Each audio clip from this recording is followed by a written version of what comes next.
हर हर महादेव। उत्तर भारत के लोकगीतों और व्रतों जैसे सोमवार व्रत में बहुत प्रसिद्ध है। यह कहानी हमें सिखाती है कि भगवान आडंबर के नहीं बल्कि सच्चे भाव और सरलता के भूखे होते हैं। यहाँ उस प्यारी सी कहानी का सार है। एक नगर में एक बुढ़िया रहती थी। वह भगवान शिव की अनन्य भक्त थी। उसका नियम था वह हर रोज़ सुबह उठकर स्नान करती, शिव मंदिर जाती और फिर जो भी रूखा सूखा भोजन उसके पास होता उसका भोग लगाकर भोलेनाथ को फिर खुद खाती। एक बार माता पार्वती जी ने शिव जी से कहा कि प्रभु, आपकी यह भगत बहुत कष्ट में है पर इसकी श्रद्धा अडिग है, क्यों न आप इसे दर्शन देकर निहाल कर दें। भोलेनाथ तो ठहरे अंतर्यामी। उन्होंने मुस्कुराकर कहा, देवी, इसकी भक्ति बहुत गहरी है, पर चलो आज इसकी परीक्षा लेते हैं। शिव जी ने एक कोढ़ी का रूप धरा और पार्वती जी एक वृद्ध स्त्री बन गई। वे दोनों बुढ़िया की कुटिया के बाहर पहुंच गए। बुढ़िया उस समय शिव जी के लिए चूरमे के लड्डू बना रही थी। कोढ़ी रूपी शिव जी ने आवाज़ लगाई, माई, बहुत भूख लगी है, कुछ खाने को दे दो। बुढ़िया का व्यवहार। बुढ़िया बाहर आई। उसने देखा कि अतिथि बहुत बीमार और भूखा है। उसने बिना झिझक अपनी थाली से वे लड्डू उठा लिए और उसने शिव जी के भोग के लिए रखे थे।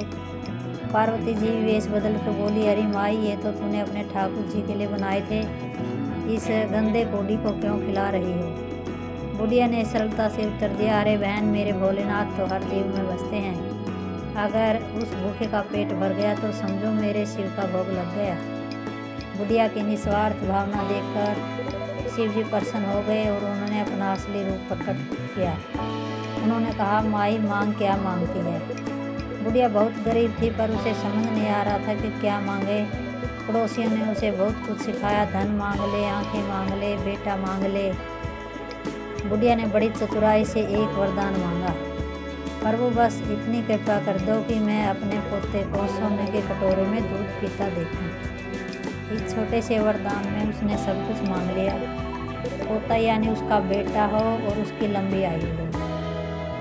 देश को यानी उसके पास बुढ़ापे की धुंधली आंखें ठीक हो जाए। सोने का कटोरा यानी घर में खूब धन दौलत और संपन्नता आ जाए। भगवान शिव उसकी चतुराई और सरलता पर मुस्कुराए और तथास्तु कहकर अंतर ध्यान हो गए। बुढ़िया का घर धन धान्य से भर गया और वह सुखपूर्वक शिव भक्ति में लीन रहने लगी।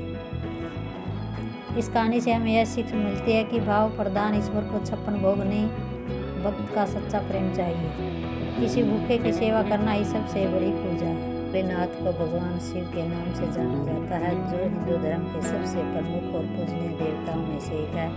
भोलेनाथ बड़े सीधे और सरल स्वभाव के हैं। वे किसी में भी भेद नहीं करते, चाहे असुर हो या देवता हो। इसीलिए उन्हें देवों के देव महादेव भी कहा जाता है, क्योंकि वे समस्त देवताओं के स्वामी है। शिव जी को भोलेनाथ इसलिए कहा जाता है क्योंकि वे अत्यंत सरल स्वभाव के हैं और अपने भक्तों की भक्ति से बहुत जल्दी प्रसन्न हो जाते हैं।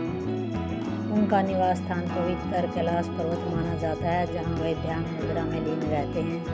उनकी जटाओं में माता गंगा की धारा प्रवाहित होती है और उनके मस्तक पर चंद्रमा विराजमान है। उनके माथे पर तीसरा नेत्र है, जो ज्ञान और शक्ति का प्रतीक माना जाता है। नाथ के गले में नागराज वासुकी शोभायमान है और उनके पूरे शरीर पर भस्म लगी होती है।